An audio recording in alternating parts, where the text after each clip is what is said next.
এই everyone, my Debendu Moni and you're watching youth education YouTube channel. কালকে একটা ভিডিও বানিয়েছিলাম। কালকের ভিডিওতে আমি তোমাদের রেজাল্ট নিয়ে প্রচুর যেহেতু কমেন্ট পাচ্ছিলাম, সেই কারণে রেজাল্ট কখন আসবে কিনা, আর এর কদিন পর রেজাল্ট আসে, আর ফার্স্ট সেমিস্টারের রেজাল্ট একটু ডিলে হবে, সেই সব কিছু নিয়ে কিন্তু কথা বলেছি।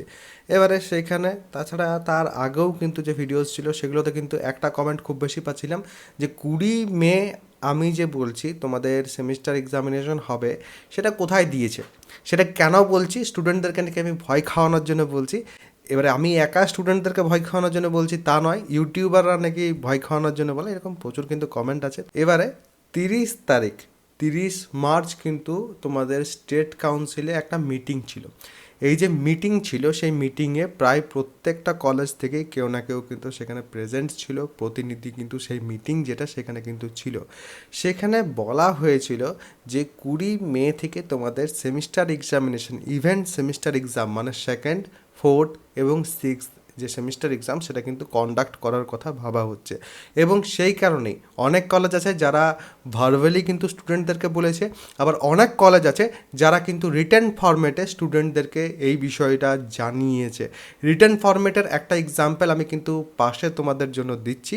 এবং ভার্বালি যাদের বলেছে সেটা তো আমার কাছে রেকর্ড করা নেই যে আমি তোমাদের শোনাতে পারবো বা অন্য কোনো কিছু, সেটা যারা কলেজ অ্যাটেন্ড করে তারা অবশ্যই জানে, এবং তারা কিন্তু সেই কারণেই তার জন্য অ্যাগ্রি করছে আমার যে কথা সেটার সাথে। যাদের কলেজে জানায়নি তারা এসে পরে আমার চ্যানেলে কমেন্ট করছে যে আমি শুধুই বলছি যে 20 মে থেকে পরীক্ষা হবে।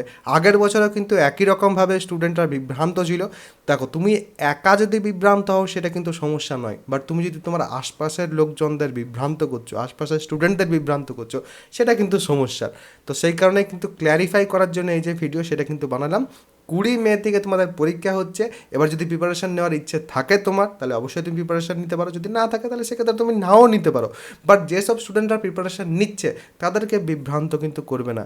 এবং হ্যাঁ, যাদের প্রিপারেশান লেভেল এখন একটু উইক আছে তাদেরকে আমি একটা কথা বলছি, এখন থেকে যদি পড়াশোনা শুরু করো তাহলে সেক্ষেত্রে অবশ্যই কিন্তু প্রিপারেশান ভালো হবে, কারণ সেমিস্টার এক্সামের জন্য অত বেশি কিন্তু পড়তে হয় না। যারা সেকেন্ড সেমিস্টারে আছো তারা কিন্তু আমার যে ব্যাচ আছে সেখানে আসতে পারো। সেখানে বেসিকটা প্রথমত শেখো, এবং যে সাজেশন দেবো, সাজেশন এবং সাজেশনের উত্তর ডিসকাশন, সেখানে যে ধরনের প্রশ্ন আসে, যে ধরনের প্রশ্ন আসার কথা সেরকম সব প্রশ্ন কিন্তু তোমরা পেয়ে যাবে। সাজেশন দেওয়া কিন্তু শুরু করে দিয়েছি। তো সেই ক্ষেত্রে ব্যাচের মধ্যে আসতে পারো, সেখানে কিন্তু সাজেশনের উত্তর ডিসকাশনটা প্রাথমিকভাবে দেখবে এবং কনসেপ্টগুলো ভালো করে দেখবে, কারণ সেখানে কম্প্যাক্ট ক্লাসেস দেওয়া আছে তোমাদের জন্য। আর সাজেশন তোমরা জানোই, লাস্টবারে ফার্স্ট সেমিস্টারের ক্ষেত্রে দেখেছো 60-এর মধ্যে 60ও ইভেন কিন্তু চলে এসেছে কমেন্ট সাজেশন থেকেই। তো অবশ্যই সেই ক্ষেত্রে তোমরা কিন্তু দেখতে পারো, ব্যাচে জয়েন করতে পারো, একটা ভালো কিন্তু নাম্বার পাবে। যারা জয়েন করতে চাইছো, নিচে ডেসক্রিপশন, পিন কমেন্ট দু জায়গাতে কিন্তু অ্যাপ্লিকেশনের লিঙ্ক দেওয়া আছে। সেখান থেকে তোমরা কিন্তু অ্যাপটাকে ইনস্টল করবে, কোর্সেসের সেকশন বা ব্যানার যে কোনো জায়গা থেকে সেকেন্ড সেমিস্টারের যে ব্যাচ সেটা পেয়ে যাবে। এবং সেখান থেকে ওয়ান টাইম যখন পেমেন্ট করবে, ইউথ হাব এডুকেশনের YHE কুপন কোড কিন্তু ব্যবহার করতে ভুলবে না। আর বাকি কার যদি বিভ্রান্ত থাকার ইচ্ছে থাকে তাহলে সেক্ষেত্রে এই ভিডিওটা হোপফুলি সে স্কিপ করে দিয়েছে, কোনো সমস্যা নেই। কোনো যদি প্রশ্ন থাকে কমেন্ট সেকশনে অবশ্যই কিন্তু জানাতে পারো। সবাই ভালো থাকবে, সুস্থ থাকবে এবং আমার সাথে থাকবে।